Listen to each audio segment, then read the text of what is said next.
Gila sih ini. Bayangin lu lagi bengong, tiba-tiba ada di atas awan berduaan sama kakek-kakek yang ngaku Tuhan.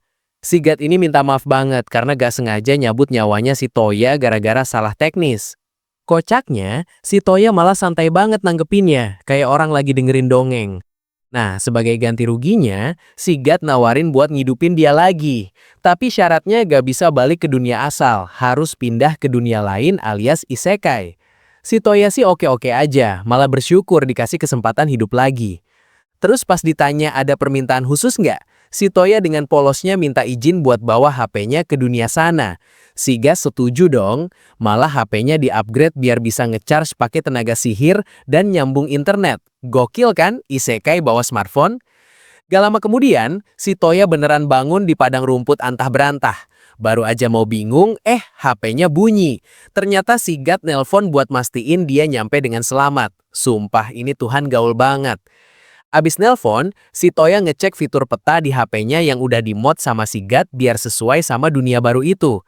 Dia langsung jalan ngikutin peta ke arah kota terdekat, tapi baru sadar kalau dia gak punya duit sepeser pun. Pas lagi jalan, tiba-tiba ada kereta Huda berhenti. Keluar deh om-om nyentrik lamanya Zanak. Dia naksir banget sama seragam sekolahnya si Toya karena bahannya asing banget di dunia itu. Sampai maksa pengen beli. Rezeki anak soleh emang gak kemana. Si Toya langsung dibawa ke tokonya si Zanak, ganti baju ala penduduk lokal, terus dapat bayaran koin emas yang lumayan banyak. Masalah duit langsung kelar seketika. Abis dapat duit, si Toya jalan-jalan di kota. Dia ngelihat ada dua cewek, si Elze sama Linze lagi dipojokin sama preman-preman di gang sempit. Biasalah, preman kampung lagi malakin cewek-cewek. Si Toya langsung nyamperin so asik gitu. Ternyata, preman-preman itu maksa minta barang berharga yang dibawa si kembar. Si Toya nyoba nawar buat beli barang itu biar damai, tapi premannya malah ngegas. Ya udah deh, baku hantam gak terhindarkan.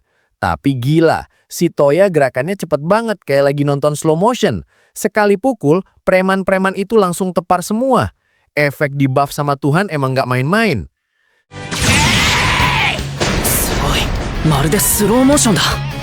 Sialnya, pas lagi gaya ngelempar koin buat ganti rugi, si Toya malah nggak sengaja ngeremes barang yang diperebutin tadi sampai hancur lebur.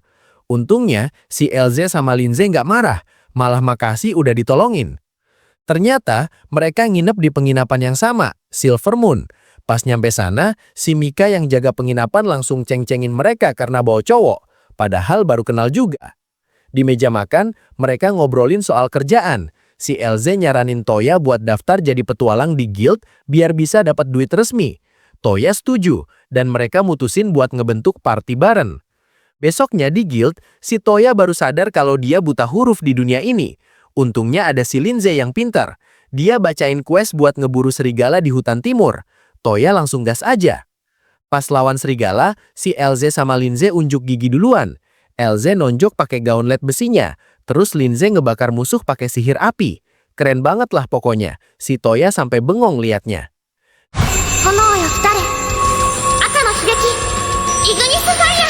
Gak mau kalah, si Toya juga ikutan nebas pakai katananya. Meski tekniknya masih kaku, tapi berkat kekuatan fisiknya yang udah di-cheat, serigala-serigala itu gampang banget dikalahin. Malamnya, pas makan malam, si Toya minta diajarin baca tulis sama sihir ke si kembar. Si Linze ngejelasin kalau sihir itu butuh bakat atau aptitude. Kalau nggak punya bakat elemen tertentu, ya nggak bakal bisa make. Buat ngetes bakatnya, Linze ngeluarin batu kristal ajaib. Toya disuruh nyoba elemen air dulu.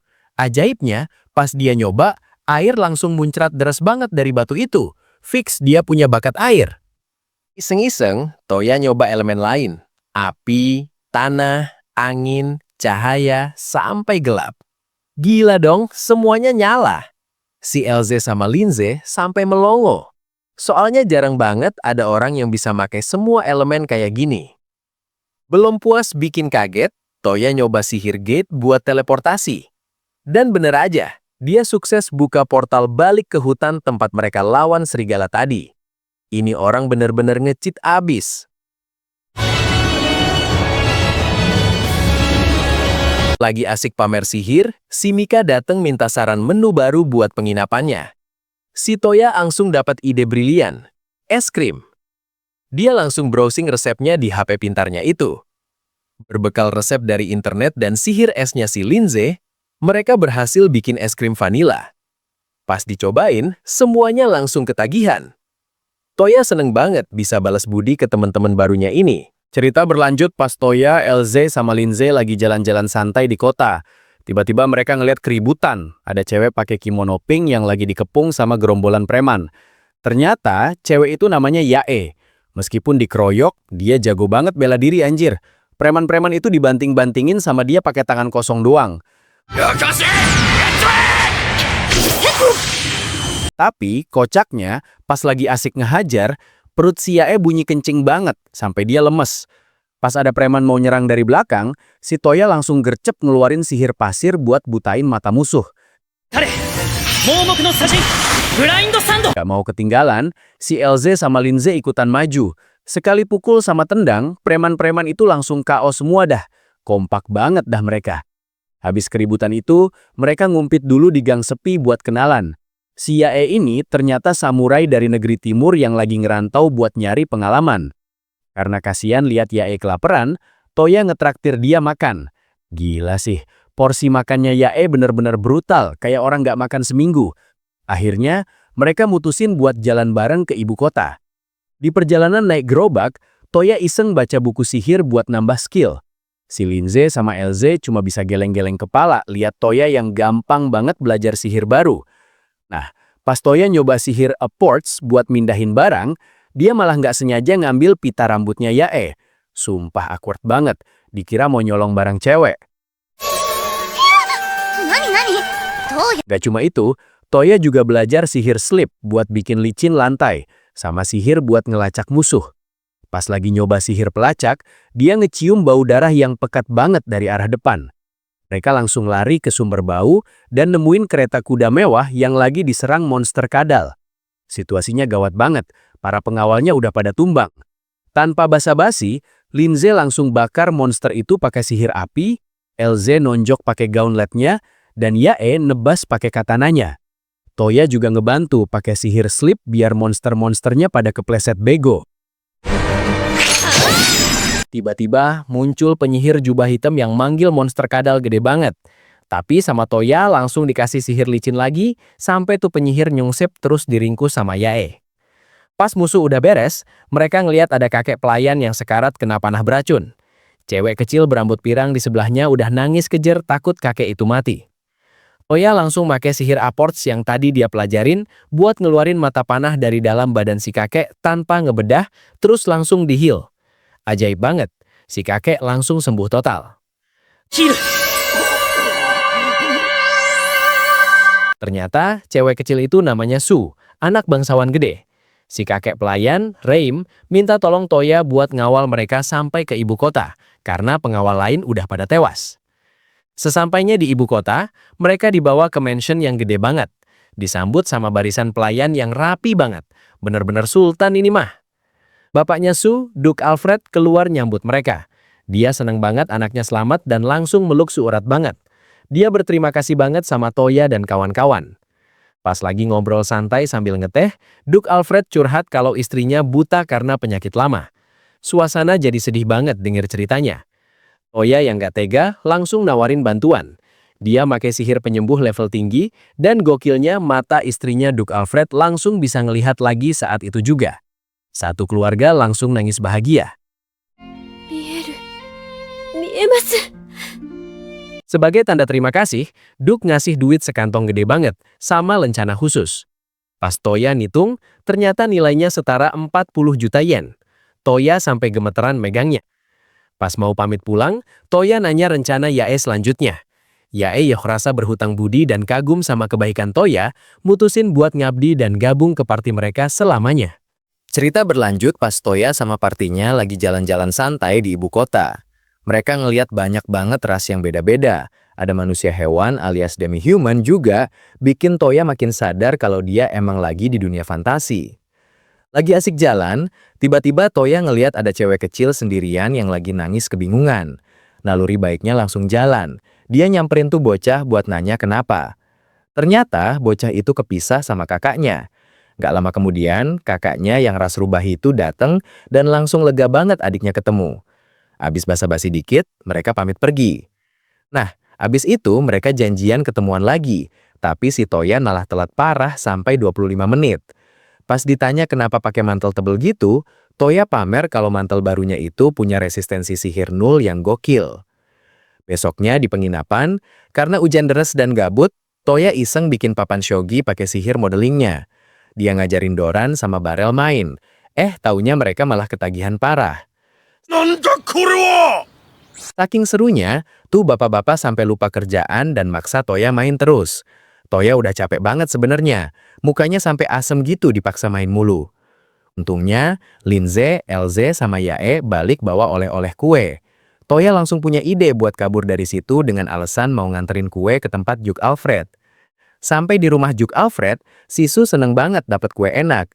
Tapi sialnya pas Toya jelasin soal shogi ke Juk Alfrednya malah ikutan kepo dan minta diajarin main. Bencana buat Toya, si Juk Alfred ini ternyata langsung jago dan ketagihan juga. Toya dipaksa main berjam-jam sampai malam, padahal niatnya mau kabur dari shogi. Besoknya, Toya kapok main shogi dan milih ngambil quest di guild. Dia nolak mentah-mentah quest lawan slime karena jijik. Akhirnya milih quest lawan monster di reruntuhan ibu kota lama. Di reruntuhan, mereka langsung dikeroyok monster. Yae sama Elze ngehajar musuh di depan. Terus Linze ngebekuin kaki musuh biar nggak gerak. Dan Toya dilesain pakai sihir cahaya Shining Javelin yang bikin musuhnya lenyap seketika. Habis beres-beres monster, Toya pakai sihir search buat nyari harta karun. Dia malah nemu sinyal aneh di bawah tanah yang ketutup reruntuhan batu gede banget. Buat buka jalan, Linze langsung pakai sihir ledakan Explosion. Gila sih, ledakannya gede banget, sampai bikin Toya sama yang lain kaget. Tapi efektif banget buat nyingkirin batunya. Di balik reruntuhan itu, ada pintu rahasia. Toya nyalahin sihir cahaya. Terus mereka masuk ke lorong gelap yang hawanya nggak enak banget, kayak ada sesuatu yang nunggu di dalam. Di ujung lorong, mereka nemu ruangan aneh.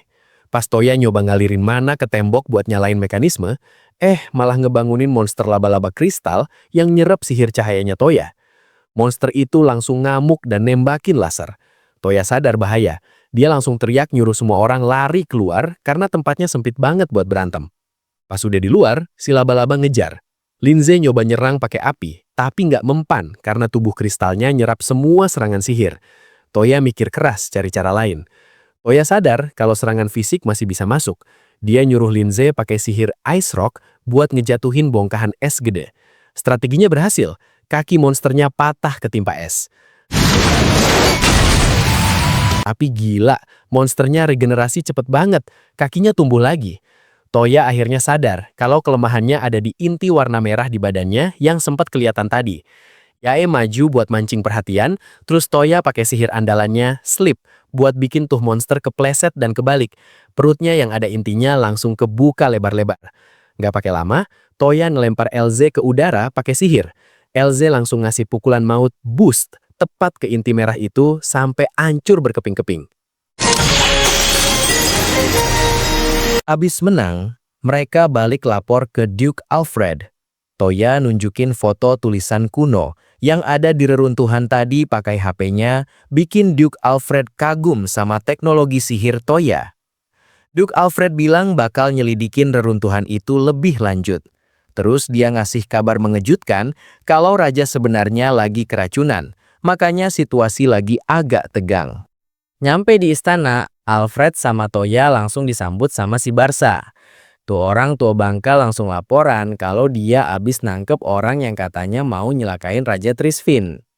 Si Barsa ini nuduh kalau pelakunya itu utusan dari Miss Mede. Dan dia ngebet banget pengen langsung eksekusi mati tuh orang. Tapi Alfred langsung motong, bilang kalau semua keputusan ada di tangan dia. Pas masuk kamar Raja Trisfin, suasananya suram banget. Si Raja Trisfin udah sekarat di kasur. Sementara Yumina sama Ratu Yuel cuma bisa nangis di sampingnya.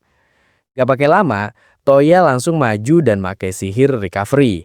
Cahaya kuning langsung nyelimutin badan raja, bikin semua orang di situ kaget. Apalagi si Charlotte yang tahu itu sihir langka. recovery? Ajaib bener, si Raja Trisvin yang tadinya udah bau tanah langsung melek seger bugar.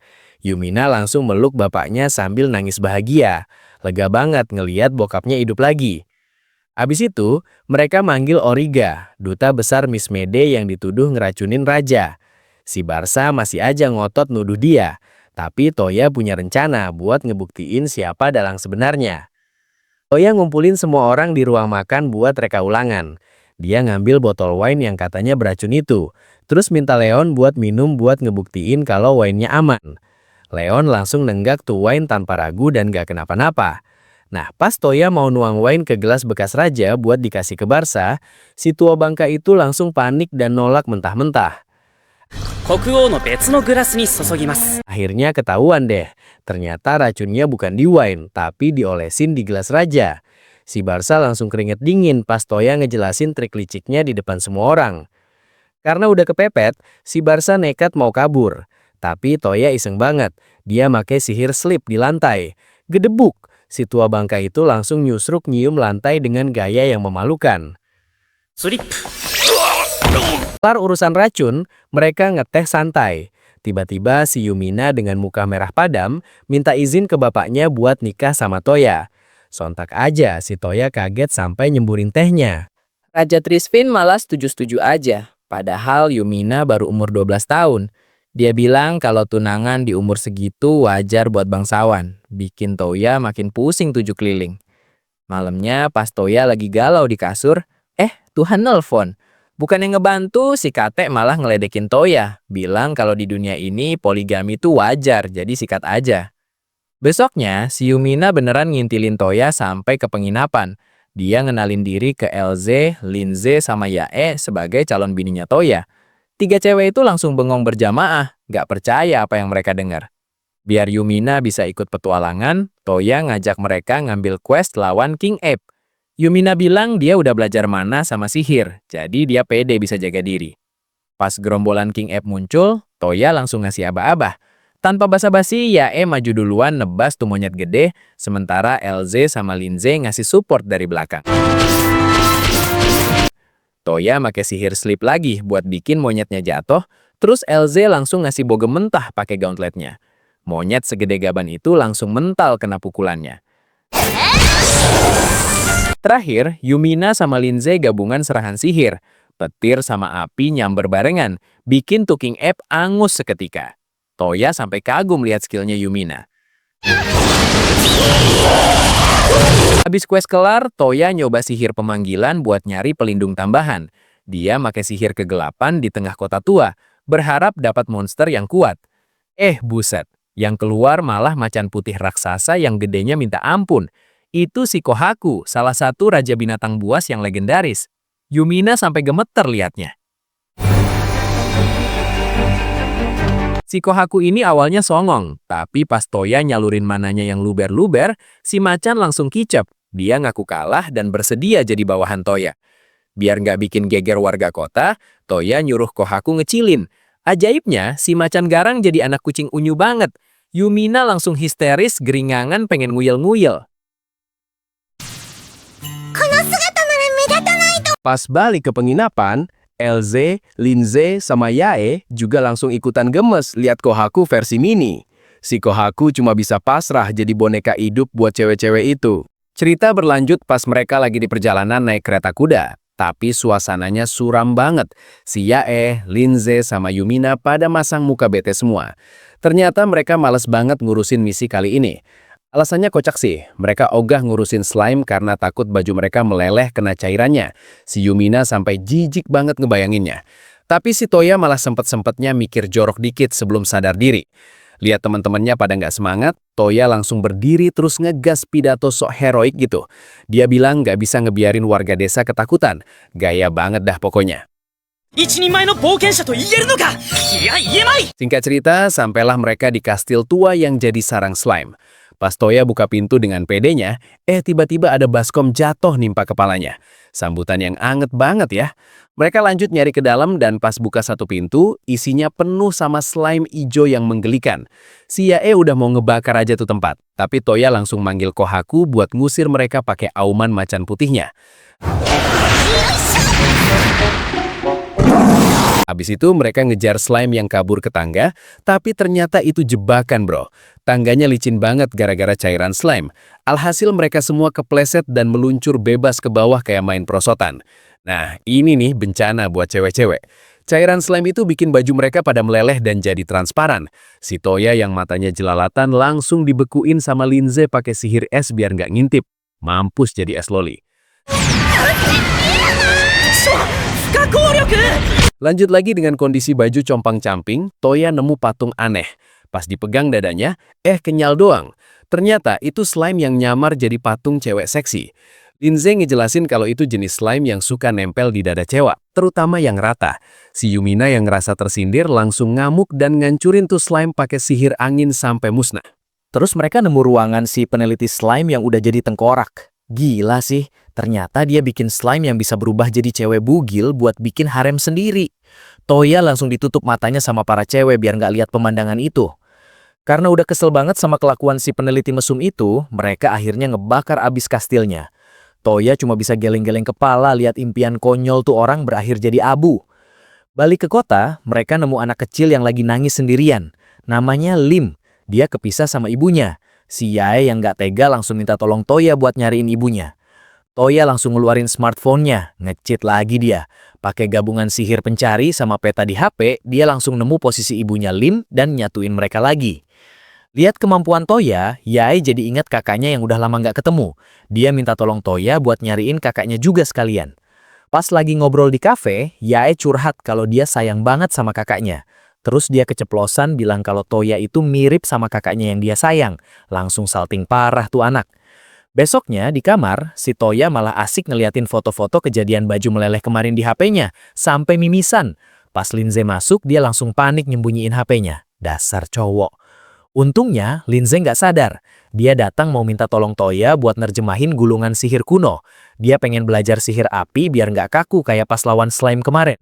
Toya langsung bikin kacamata penerjemah pakai sihir enchant. Pas dipakai Linze, tulisan cacing di gulungan itu langsung bisa dibaca. Canggih bener emang. Mereka langsung praktek di hutan. Linze nyoba mantra bubble bomb, tapi gagal total dan malah pingsan kehabisan mana. Toya sigap nangkep Linze sebelum jatuh. Buat nolongin Linze, Toya make sihir transfer buat ngasih sebagian mananya ke Linze. Romantis dikit lah ya, pegangan tangan sambil nyalurin energi. Toya ngasih saran buat ngebayangin gelembung sabun yang meledak. Linze nyoba lagi dengan imajinasi itu, dan boom! Berhasil bro! Ledakannya lumayan gede juga. Gak lama kemudian, sarung tangan besinya Elze rusak pas lagi latihan. Karena nggak bisa dibenerin di kota itu, Toya ngajak mereka belanja ke ibu kota pakai gerbang teleportasi. Pas lagi lihat-lihat baju, Toya nunjuk satu setel baju gotik. Si Elze udah GR dikira buat dia. Ternyata Toya bilang itu cocok buat Linze. Malu banget tuh si Elze, langsung ngeles. Akhirnya Linze nyobain baju itu, dan bener aja, dia jadi imut banget kayak boneka. Semua orang langsung muji dia, bikin Linze merah pada mukanya. Pas lagi santai, datang surat dari istana. Raja mau ngasih gelar bangsawan ke Toya sebagai tanda terima kasih. Toya sih malas sebenarnya, tapi ya mau gimana lagi, namanya juga rezeki anak soleh. Gokil, lu lihat tuh mukanya si Toya. Dia bener-bener shock berat. Ternyata hadiah dari raja tuh bukan cuma gelar, tapi mansion segede gaban lengkap sama tamannya yang luas banget. Nah, cewek-ceweknya malah curiga. Jangan-jangan ini akal-akalan raja biar mereka semua tinggal bareng Toya. Si Yumina sih senang-senang aja, malah ngerasa ini langkah awal buat bikin harem. Pas lagi bahas soal tinggal bareng, si Toya dengan polosnya bilang kalau dia nganggap mereka semua kayak keluarga. Dengar itu, muka mereka langsung merah padam semua, salting parah. Tapi si Yumina nggak nyerah, dia malah makin agresif. Dia bilang nggak apa-apa tinggal bareng, toh tujuannya emang mau jadi bininya Toya. Anjir, mentalnya baja banget nih bocah. Gak lama habis itu, mereka dikenalin sama para pelayan mansion. Ada kepala pelayan namanya Laim, yang ternyata mantan orang kepercayaannya raja. Gila sih, Toya bener-bener dimanjain sama kerajaan. Terus datang juga tamu agung, si Alfred sama anaknya Sushi. Si Alfred malah ngeledekin Toya, nyuruh sekalian nikahin Sushi biar makin rame. Toya cuma bisa tepok jidat. Ternyata tujuan utama mereka datang tuh buat minta tolong. Toya disuruh nganterin duta besar Miss Mede balik ke negaranya pakai sihir gate biar aman dan cepat. Nah, ini dia rombongan yang bakal dikawal. Ada prajurit dari Miss Mede yang Beastkin sama kesatria dari Belfast namanya Leon. Si Leon ini kelihatan banget mau caper. Pas malam lagi istirahat di hutan, Toya ngerasa ada yang nggak beres. Dia langsung buka map di HP-nya dan bener aja, ada gerombolan bandit yang mau nyergap. Tanpa babi babu, Toya langsung pakai sihir Paralyze jarak jauh. Seketika itu juga, semua bandit yang lagi ngumpet langsung kejang-kejang jatuh ke tanah. OP parah emang. Si Leon yang tadinya mau sok pahlawan jadi keki berat. Dia udah siap-siap mau beraksi, musuhnya udah rata duluan sama Toya. Kasian banget dah. Besoknya mereka nyampe di kota pelabuhan. Si Toya dengan santainya beliin bros buat semua cewek di partinya. Lihat tuh, si Yumina seneng banget dapat hadiah dari gebetannya. Abis itu mereka nyebrang laut pakai perahu kecil. Kocaknya, si Toya yang biasanya sakti mandraguna malah mabok laut parah sampai mukanya ijo. Pas udah nyampe daratan Miss Mede, tiba-tiba suasana jadi mencekam. Langit jadi gelap dan muncul bayangan gede banget di atas mereka. Naga cuy. Ternyata naga itu lagi ngamuk dan nuju desa terdekat. Toya nggak pakai mikir panjang. Dia langsung nyuruh Yumina jaga rombongan, terus dia cabut buat nyelamatin desa itu. Nyampe sana, desanya udah kayak neraka. Api di mana-mana. Toya langsung nerobos masuk pakai Kohaku buat nyelamatin warga sebelum naga itu nyemburin api lagi. Si naga akhirnya turun dan mulai ngomong sombong. Kohaku nerjemahin kalau naga itu nganggap mereka cuma serangga. Wah, cari mati nih kadal terbang. Toya langsung emosi. Pas naga itu mau nyerang, Toya pakai sihir andalannya, Sleep. Sumpah, ini momen paling absurd. Naga segede itu jatuh ngejengkang gara-gara kepleset. Harga dirinya hancur seketika. Naga itu ngamuk dan nyemburin api lagi. Toya nyuruh Linze bikin tembok es, terus dia perkuat pakai sihirnya sendiri biar nggak meleleh kena api naga. Sekarang giliran Toya nyerang balik. Dia pakai Shining Javelin, tapi dimultiply jadi banyak banget. Itu tombak cahaya langsung ngehujam naga itu sampai tembus sayapnya. Abis naganya kalah, kok aku akhirnya nunjukin wujud aslinya sebagai Byakte. Si naga langsung kicep. Ternyata dia cuma bawahan dan barusan abis ngehina tuannya bosnya. Naga itu langsung minta ampun sampai sujud-sujud. Toya sih santai aja. Dia cuma minta naga itu ngasih tahu temen-temennya biar nggak bikin rusuh lagi di wilayah manusia. Beres urusan sama naga, Toya balik ke rombongan. Cewek-cewek langsung pada khawatir. Tapi lega lihat Toya balik tanpa lecet sedikit pun. Emang OP banget nih MC kita. Nah, abis ngeberesin naga itu, si kepala desa Som benar-benar berterima kasih banget sama Toya. Sebagai tanda terima kasih, dia ngasih taring naga yang gede banget. Katanya sih bisa dijadiin bahan senjata baru atau dijual mahal.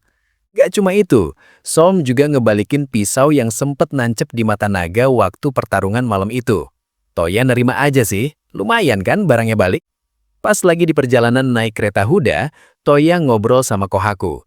Ternyata, pas kejadian lawan naga itu, Kohaku ngerasain ada 2 orang yang ngamatin mereka dari jauh. Tapi Toya nggak ambil pusing dulu.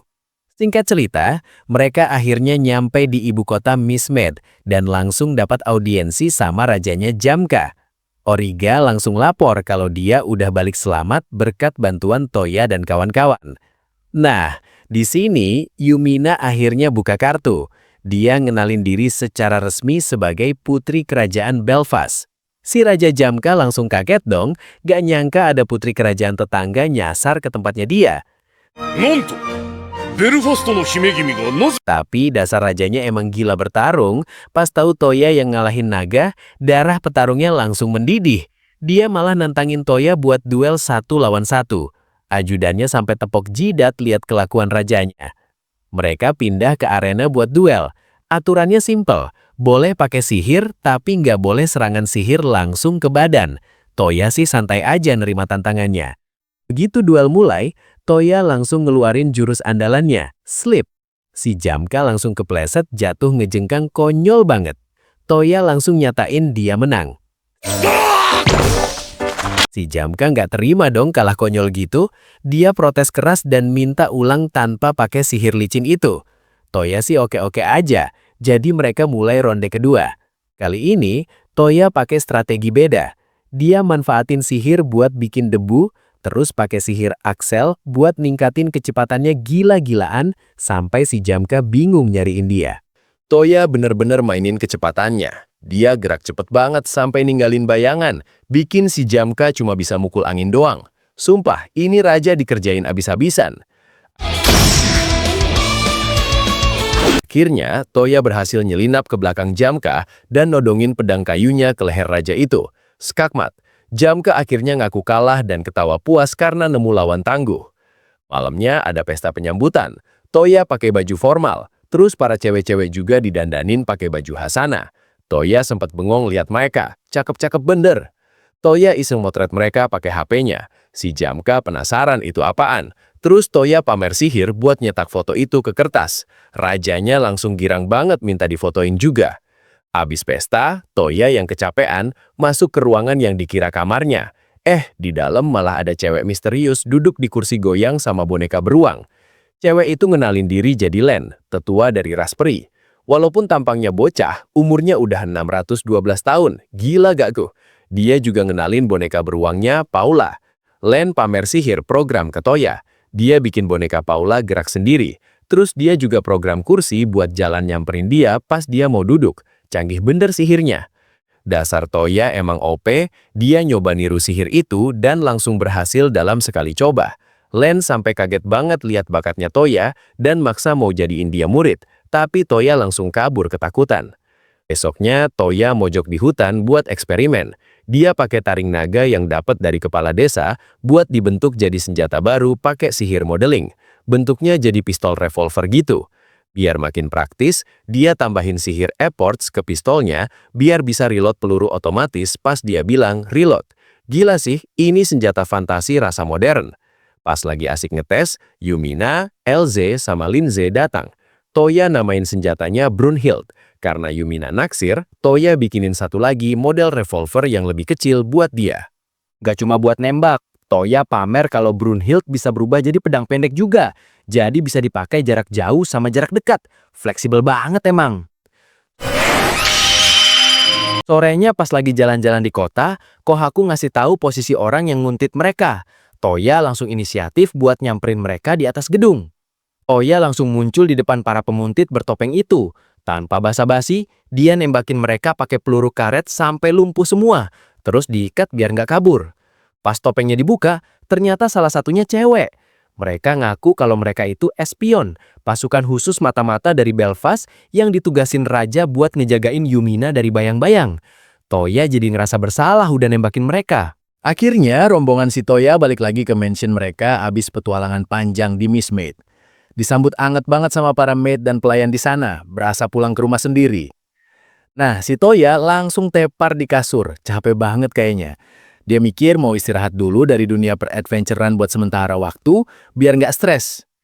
Niatnya mau rileks berendam air panas, pas buka pintu kamar mandi, ternyata cewek-cewek lagi pada di dalam.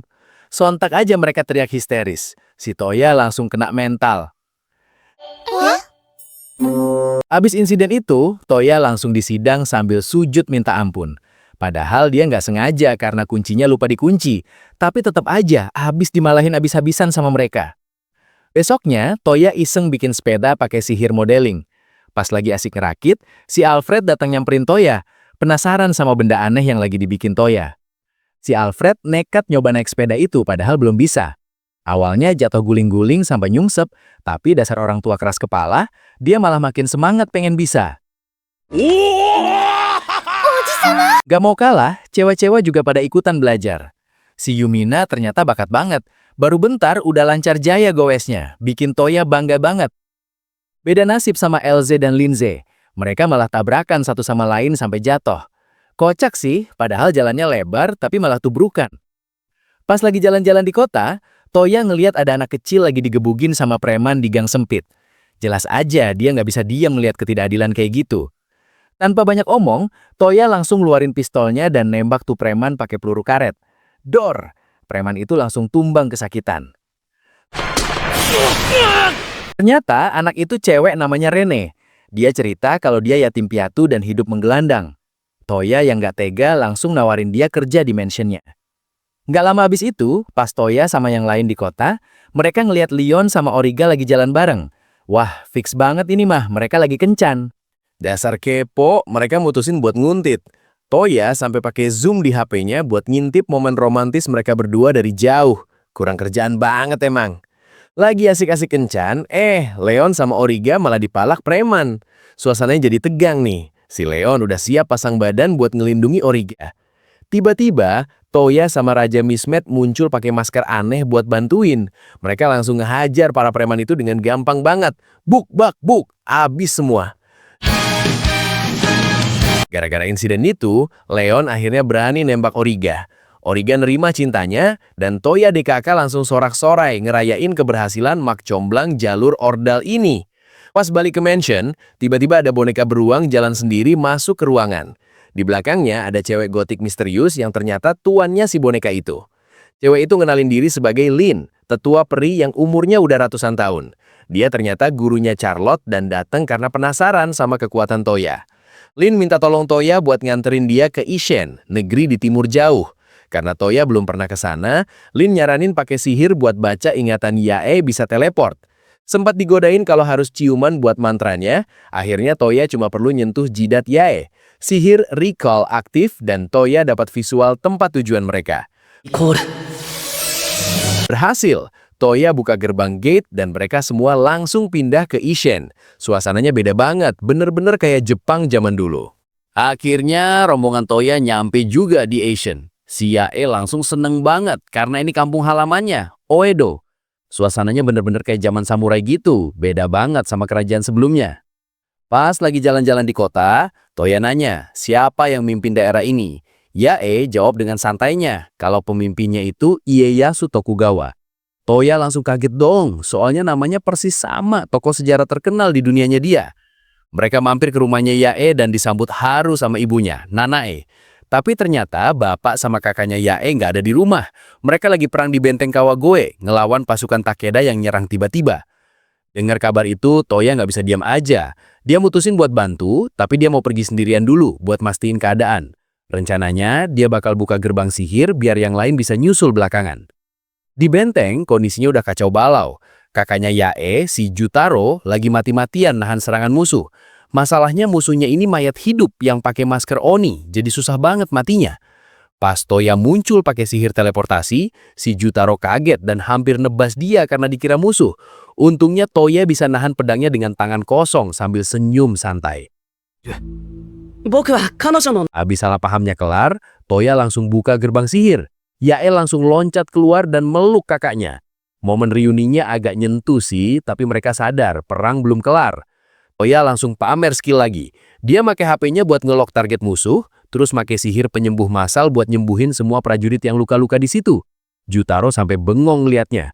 Gak pakai lama, Toya ngeluarin jurus andalannya, Shining Javelin. Ribuan tombak cahaya turun dari langit kayak hujan meteor, langsung ngeratain seluruh pasukan mayat hidup itu dalam sekejap mata. Setelah perang reda, mereka ketemu sama Ieyasu Tokugawa. Nah, di sini Yumina bikin ulah. Dia ngenalin Toya sebagai calon suaminya di depan semua orang. Bikin Toya panik dan yang lain cuma bisa senyum canggung. Tiba-tiba, ada kunoichi namanya Tsubaki datang bawa pesan rahasia.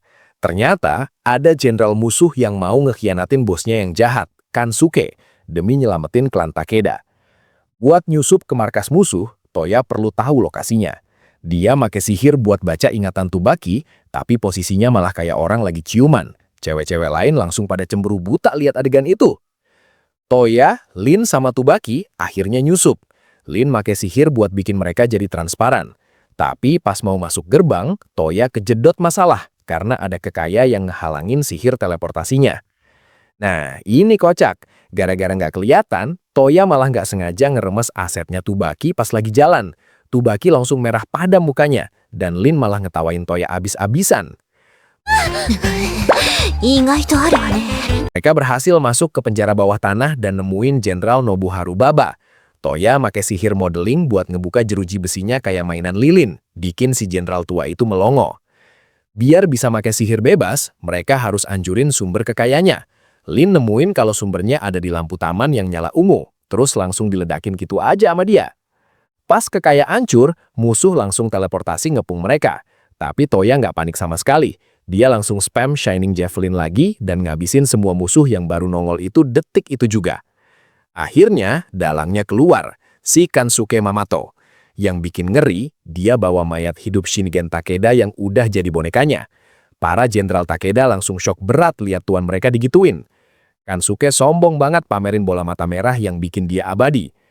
Si Lin iseng banget. Dia make sihir buat nyolong itu bola mata langsung dari rongga matanya Kansuke. Mampus loh. Lien langsung ngeremes bola mata itu sampai hancur. Seketika itu juga, mayat Shingen ambruk dan Kansuke kehilangan kekuatannya. Akhirnya, teror mayat hidup ini kelar juga. Habis masalah beres, mereka dapat info soal reruntuhan kuno yang mereka cari. Ternyata tempatnya ada di dasar laut. Lien masih aja godain Toya soal kejadian ciuman tadi. Bikin Toya malu banget. Nah, akhirnya mereka nyampe nih pantai nih. Pemandangannya gokil banget. Lautnya biru jernih. Si Yae sama yang lain langsung norak gitu saking senengnya lihat laut. Tapi pas Toya ngecek lokasi reruntuhan kuno yang mau mereka cari, ternyata posisinya ada di dasar laut. Masalahnya mereka nggak bawa persiapan apa-apa. Baju renang aja nggak ada. Dasar Toya emang nggak mau rugi. Dia malah buka gerbang sihir dan ngajak satu rombongan kerajaan buat liburan dadakan. Rame banget anjir. Rajanya juga diajak. Biar pada bisa ganti baju, Toya langsung bikin tenda ganti pakai sihir tanah. Praktis banget emang nih orang. Udah kayak tukang sulap serba bisa. Gak lama kemudian, keluarlah bidadari-bidadari ini. Si Elze, Linze, sama Yae udah pakai bikini. Toya sampai bengong lihatnya. Mukanya merah padam gitu. Abis dipuji Toya, si Elze sama Yae langsung lari nyebur ke laut. Mereka main air seru banget. Ciprat-cipratan, kayak anak kecil yang baru pertama kali lihat pantai. Terus giliran Yumina sama Sushi yang pamer baju renang mereka. Si Toya langsung gercep ngeluarin HP-nya buat foto-foto. Modus banget emang. Tiba-tiba para maid kayak Lapis sama Cecil juga ikutan nongol pakai baju renang. Alasannya sih penyakit kerja harus ngawasin majikan. Padahal mah mau ikutan main juga. Di sisi lain, Lin malah godain Toya. Dia ngungkit-ngungkit kejadian pas Toya nggak sengaja megang dada cewek ninja waktu itu. Toya langsung panik nyangkal. Karena penasaran sama reruntuhan, Toya nyoba nyelam pakai sihir pelindung. Tapi napasnya nggak kuat, jadi dia balik lagi ke darat dengan ngos-ngosan. Lihat tuannya kesusahan, Kohaku ngasih saran buat manggil Kaisar Hitam, hewan suci yang bisa ngendaliin air. Katanya sih levelnya setara sama Kohaku. Toya langsung gas bikin lingkaran sihir. Dan bener aja, keluar tuh monster gede banget. Bentuknya kura-kura, tapi ekornya ular. Gede banget anjir. Si kura-kura ini sombong banget. Dia nantang Toya buat bertahan dari serangannya kalau mau bikin kontrak. Dia ngeremehin Toya karena kelihatan lemah. Tapi Toya cerdik. Dia pakai sihir slip biar kura-kuranya kepleset. Hasilnya kocak parah. Tuh kura-kura kebalik dan muter-muter nggak bisa bangun kayak gasing. Sambil nungguin tuh kura-kura nyerah, Toya malah santai makan siang. Akhirnya kura-kuranya nyerah juga, karena pusing diputer-puter terus. Abis ngaku kalah, Toya ngasih nama Sango buat kura-kuranya dan Kokuyo buat ulernya. Terus mereka ngecil jadi imut banget biar bisa dibawa-bawa. Pas balik ke cewek-cewek, mereka pada curiga Toya abis ngintip atau ngapa-ngapain. Toya sampai keringet dingin jelasin kalau dia cuma abis bikin kenangan.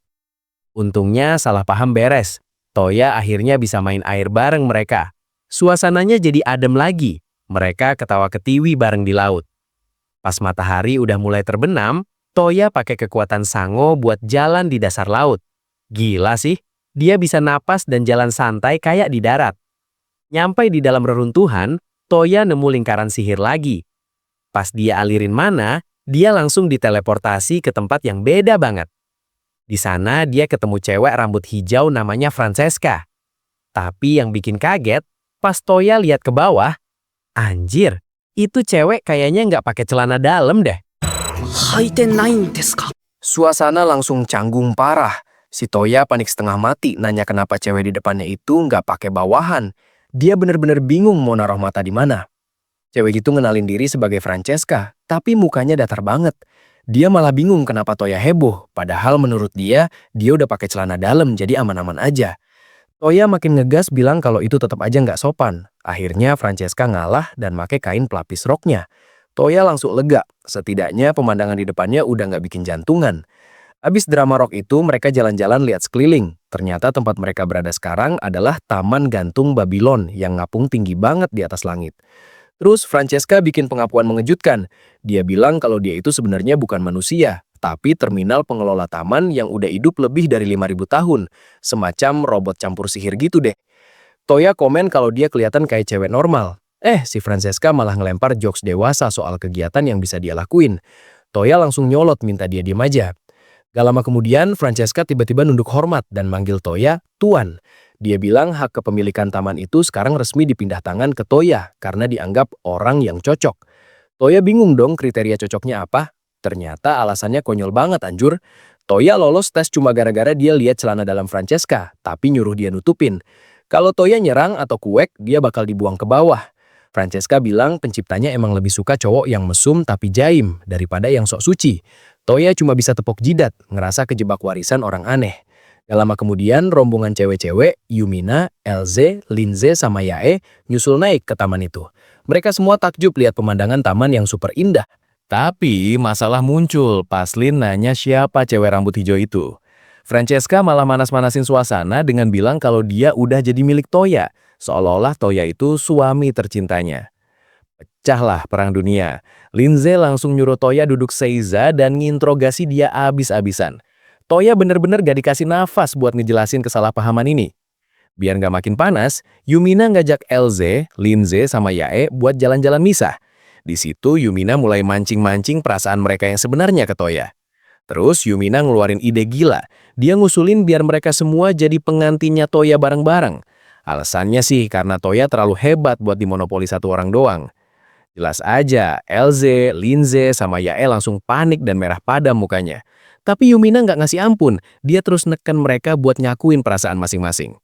Sementara itu, Toya lagi ngobrol serius sama Lin sama Francesca. Ternyata, Babylon itu kepisah jadi beberapa pulau yang ngapung mencar-mencar, dan Francesca cuma ngurus bagian tamannya doang. Mereka nyoba nyari lokasi pulau lain pakai smartphone-nya Toya, tapi nihil. Francesca bilang pulau-pulau itu udah hanyut ribuan tahun, jadi susah banget ngelacaknya. Nah, buat nyelesain proses transfer kepemilikan taman, Francesca bilang dia butuh sampel DNA Toya. Tanpa aba-aba, dia langsung nyosor nyium bibir Toya. Sialnya, pas banget momen itu cewek-cewek balik dari jalan-jalan. Mereka langsung teriak histeris ngelihat adegan ciuman itu. Timingnya bener-bener busuk buat Toya. Linze yang biasanya kalem tiba-tiba maju paling depan. Mukanya merah banget tapi tatapannya serius. Dia langsung nembak Toya. "Aku suka sama kamu, Toya-san." Dan gokilnya, abis ngomong gitu, Linze langsung narik Toya dan nyium bibirnya di depan semua orang. Anjir, Linze mode agresif bener-bener gak ada obat. Cerita dimulai pas Francesca lagi ngenalin diri ke Raim dan yang lain. Gayanya sopan banget sih, tapi tetap aja ada kocaknya pas dia minta jatah libur di awal kerja. Terus malamnya, si Toya lagi galau sendirian di kasur mikirin kejadian ciuman sama Linze kemarin. Tiba-tiba, Yumina ngetok pintu mau masuk ke kamarnya. Pas masuk, Yumina langsung ngomelin Toya abis-abisan. Dia cemburu parah gara-gara keduluan dicium sama Linze. Padahal kan statusnya dia tunangan pertamanya. Yumina nggak terima cuma jadi penonton doang. Dia nuntut haknya buat dicium juga, biar adil sama Linze. Toya panik, tapi nggak bisa nolak karena Yumina udah gas-gas banget. Akhirnya, Toya nyerah. Dia narik Yumina dan langsung nyium bibirnya. Suasananya jadi romantis banget. Yumina langsung luluh seketika. Nah, pas mereka lagi asik ngobrolin soal perasaannya ke Linze, tiba-tiba si Linze muncul entah dari mana. Ternyata dia pakai sihir invisible dan nguping dari tadi. Gila, malu banget itu pasti. Bukannya marah, Yumina malah ngajakin Linze buat jadi istri Toya juga. Katanya di dunia ini poligami itu wajar buat bangsawan. Jadi gas aja mereka berdua jadi tunangan. Besok paginya, Toya dibangunin paksa sama Elze. Pas keluar kamar, Yae juga udah nungguin di luar dengan muka serius banget sambil megang pedang. Ternyata, mereka berdua ngajak duel. Syaratnya kalau Toya menang, mereka bakal diem. Tapi kalau Toya kalah, dia harus nurutin satu permintaan mutlak dari mereka. Yae sama LZ beneran niat nahajar Toya, nggak main-main serangannya. Toya nggak mau nyakitin mereka, jadi dia pakai sihir modeling untuk bikin peluru karet di senjatanya. Pertarungannya sengit, tapi Toya lebih cerdik. Dia nembakin peluru karet itu pas mereka lengah dan berhasil ngalahin mereka berdua sekaligus tanpa luka serius. Pas udah kalah, LZ sama Yae akhirnya jujur juga kalau sebenarnya mereka juga suka sama Toya dan pengen jadi istrinya Toya. Mereka nggak mau kalah start sama adik-adiknya. Abis drama percintaan itu, Francesca ngasih tahu kalau ada pesan penting dari penciptanya, Regina Babylon. Dia nyambungin kabel aneh ke Hepo Toya buat muter pesannya. Muncul hologram cewek seksi berkacamata yang ngaku namanya Regina. Dia jelasin kalau dia bisa lihat masa depan dan udah tahu Toya bakal nyelamatin dunia dari kehancuran. Masih bingung sama nasib haremnya, Toya dipanggil sama dewa ke alam atas. Di sana ada cewek pink juga yang ternyata Dewi Cinta.